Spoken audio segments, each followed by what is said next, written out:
Hey everyone, how's it going? Welcome to another weekly episode where we talk about some book covers and then you vote for your favorite and link down below. Speaking of down below, there are all kinds of things down there. There's a like button, a bell button, a subscribe button. There are a whole bunch of random things, and every time you click something, a bell rings and an angel gets its wings, or some other various form of celebration happens. I would be remiss if I did not say that I am your humble host, M.L.S. Weech, and I am a self-published independent author of anything from paranormal to epic fantasy and science fiction. So if you will click on my author link, which is also down below, and see if any of my titles interest you, that would be very much appreciated. So what goes on here is we look at the winner from last week, and then we talk about 7 covers that I looked at yesterday that you can vote for your favorite, and then we kind of go from there. We take the winners from each previous week, put them all in one winner-take-all tournament for the month, and that is something you can do for the January competition, which is, guess where, down below. So there's a link. There's going to be 2 areas. You can vote for your favorite from all of the covers we nominated for January, and then you can click the other link to vote for your favorite of the 7 covers we're going to talk about today. So that's an awful lot of looking, an awful lot of clicking and voting. And every time you do that, I'm very appreciative. So let's start where we always start. Let's talk about the winner from last week. Last week's winner was Rising Shadows by A.E. King. So this is just a well-executed cover. It's maybe not as dynamic as some of its opponents, but the composition was stronger, in my opinion. I think that there were other covers that had, more cool art in terms of rendering realistic looking people. There were a few covers that had nice, graphics. This one just kind of put it all together better than the others. So at least that's my opinion. And if you want your opinion to be heard, you got to vote. It's that simple. So this is the first nominee for the February competition. I know we're a little behind, but since I only do 4 every month, I'm going to ebb and flow as we go throughout. And we only have a few more months to go before we get 12 winners, which means we're going to put all 12 in a winner-take-all M.L.S. Weech 2021 Book Cover of the Year competition. So that means we got to find some other opponents for this particular book cover to go up against. And let's get started on that. The first one we're going to talk about is Blade of Ghosts by Julian Gill, or at least I'm pretty sure that's how that name is pronounced. Sometimes these get a little troublesome. So this is very, very cool art. The creature is wicked looking. The figure is pretty awesome. All the elements are composed well. If I have a knock on it, it's that the light seems very flat. There are shadows, I suppose, but even then, if I look closer, the shadows on the human aren't reflected on the creature, which is possible. If you bring a bunch of lighting equipment, you can have a background that's lit one way and a foreground that's lit another way, but it doesn't help the unity of the overall appearance. A cover looks unified when everything together adds up and looks like it's all part of the same environment. So that's my only knock on it, but it's still really, really cool art, really good composition, and worthy of being nominated. The next book cover we're going to look at is The Great and the Narrow by E.D. Burton. And we're going to show that for you right here. So The Great and Narrow by E.D. Burton, I think this is a very unique cover. So it's not often that this artistic rendering, this is not difficult at all. This is something anyone can put together very quickly. But I truly like the way this design flows. Sometimes simple, easy art layered together can create a very pleasing design, and that's what this does. I like the use of color. I like that there is something that connects the colorful elements above down to the black and white text below. All of those elements kind of add together, and it creates a good foreshadow of what the title's about. And it's just a nice arrangement. So, I mean, it's not challenging art. but it's just well done art. And so I wanted to recognize it. Third cover we're going to talk about is The Observer Effect by R.M. Olson. And this is a much more dynamic cover. So if you're into action sequences or really great color things, this is probably going to be more your speed. So I like the use of color in the title text. It unifies the area. So you take the gold color from the actual picture and you apply it to the text, give it a little bit of a flair just to help it stand out. And suddenly you have elements that all look together, that all look like they belong together. The other thing I like, I think the planetscape, I think the planetary scene that we're creating is interesting and unique. I always hope that the silhouettes are more strategically placed, so that you can see all of it. But they're done well enough that they don't get super, I call it muddy, when it gets really hard to tell the difference, especially when you have people standing on ground. So you can see the bodies in comparison to the terrain, and there's at least a tonal difference. So if you can't give them separation, which is something I think everyone should aspire toward, at the very least, give them distinction in tonal values. So this is a really interesting cover for fans of more dynamic things. This might be your cup of tea, but we're not done with that. Then we got one called She's the One Who Can't Keep Quiet by S.R. Cronin. S.R. Cronin, yeah, that's correct. So I will acknowledge that this image stopped me dead in my tracks while I'm moving. What stopped me dead in my tracks was the background. I love the layering of everything in the castle. This landscape is outstanding. The rendering of the figure is less so. It feels different than the detail and skill that was involved in the castle. This might be an artist who's very, very good at landscapes. Maybe one person did it, and the individual still working on their human art. And it's not like it's unproportional.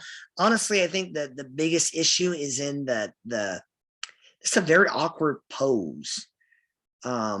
It's just weird. On one side, I can see the hand like leaning on whatever that shell looking thing is, like she's just chilling. But then that other hand is just kind of equally there. It's not down to the side. She's not like reaching out to anything. So it's the pose that I have more of an issue with than everything else. And then the light feels very weird. So you have a backlit subject, which people do it a lot in art these days, so you can't really knock it. But then you have a completely backlit person who then is completely front. It's called fill, when you're using light to fill in where shadow would be, and that would have to happen if you're backlighting anything. So there's no depth, there's no sculpting being done with the rendering of the figure. So for me, this probably isn't my favorite of the 7. It might be yours. You can vote for it. It's cool. I won't hold it against you. But I had to give it credit because that background is just amazing. And you know, sometimes you find something that stands out for a very specific reason, and you want to give it some credit. And that's where I was with this particular cover. The next cover we're going to talk about is Chromatic Aberration by Nicola Clare. I'll let you guys see it as well.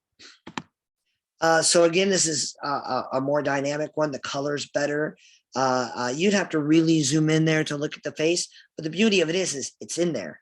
If I had like a high resolution version of this file, I am convinced I could zoom in there and see detail in the face. And that's a lot of love goes into that. Usually, I'll admit it, I've been working on projects, and if I think something's going to be obscured, I don't really put as much effort into it as I might with something that I know is going to be visible. And this artist didn't take that shortcut. So mega props to that individual. And then you got this weird octopus, electronic, squid tentacle beast striking out of this. So I love that the tentacles are coming from the viewer's point of view. that adds depth. And I also love that those tentacles at least come near the corner, if not directly to the corner, because they create this thing called leading lines that all take you to that subject, and they just kind of reverberate around. That's why I'm not so angry about the yellow font, the yellow color of the title text. When you have yellow title text, that's very, very powerful. In this case, I think it was a wise choice, because leading lines is a very powerful compositional tool. And when you have eyes bouncing back and forth, if you want the eye to get down to the text, you got to do something to bring it out to make it more powerful. And I believe that's kind of what they're doing. I'm a little upset with the author text. One, it's just a complete, it's not the same font. It feels very slapped on. And not only is it just slapped on because it's not the same font, it's literally slapped on top of one of the other visual elements. And it doesn't have to be. You could have brought it down and put it underneath the title text using whatever font. Is it the same there? I know it's not.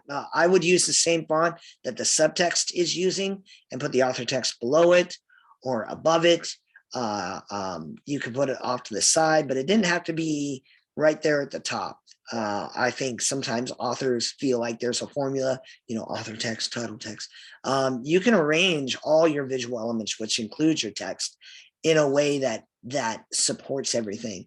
But that's honestly my big knock. And a lot of designers or authors who hire cover artists and then try to put everything together themselves, they kind of stumble into that mistake. But it doesn't make the color art or the other things that really stand out, so bad. So overall, I still think it's a successful design. But, if you're an author out there and you hire an artist, don't ruin their hard work by slapping random text just anywhere. Look at it and be like, where does it go? How can I put it in a spot that would actually make the overall product better? So I'm going to kind of rave on this one. I don't know if it's my favorite or not. It's the Atomic Ballerina, and the title alone, like seriously, I read the title, I'm like, it's in.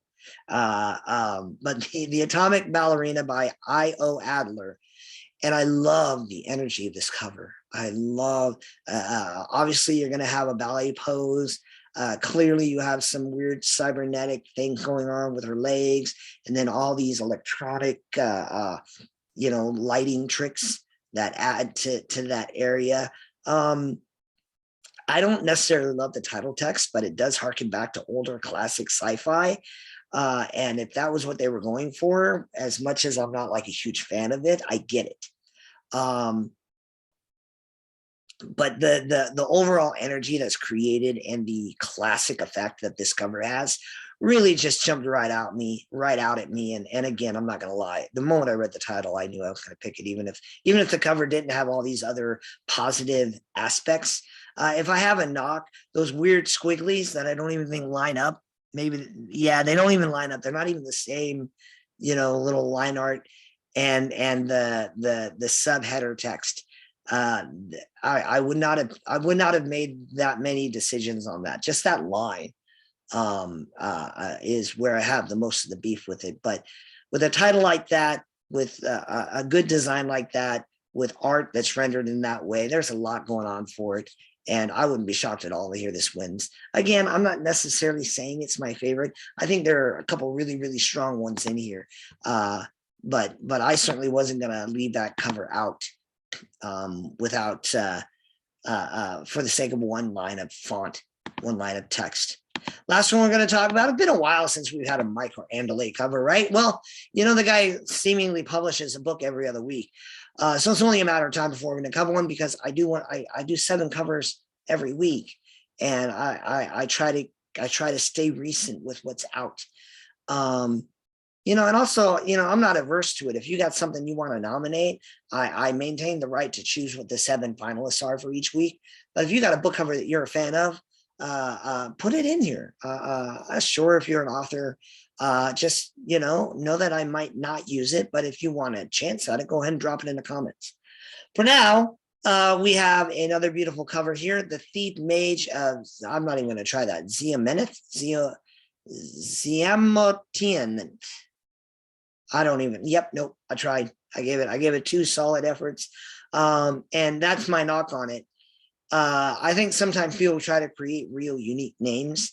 Look, sooner or later, I'm gonna release Images of Truth, and you're gonna meet a character whose name is just redonkulous. But there's a plot point to that, and I give you a version. I give you a couple alternatives you can use. Um, I'm not a fan of a name that's impossible to say. Like, how do I recommend this book to a friend? Have you read The Thief Mage of the Amendment? Yeah, I don't know how I do that. So that is honestly the knock I have on this cover. It's a cool old school cityscape, for lack of a phrase, or castlescape or landscape, if you want something else. The silhouette is well executed, if not perfect. It's certainly well executed. All the elements tie together well. So it's a pretty solid cover that just has a nightmare of a tongue twister in the title. But given that I'll have a few nightmare tongue twisters somewhere, certainly not my title, I can't really knock it. And plus, this guy wouldn't be publishing at the rate he's publishing if he weren't really super successful. So I doubt he's that invested in my own thoughts. So that is the 7th cover, and that means you now know what the 7 nominees are for the week. So you have the obligation to go to the link down below, look at all the options one more time, and just pick your favorites. That easy. There's another link down there. Remember, we got to vote for January so we can keep this ball rolling and name a 2021 book cover of the year. Thank you so very, very much. We hope that you've enjoyed watching. Please remember to give a like and subscribe, and tune in next week when we look at the week 3 nominees for February. And as always, have a wonderful weekend. Go Niners. If you're a playoffs fan, and as always, God be with you. Talk to you later.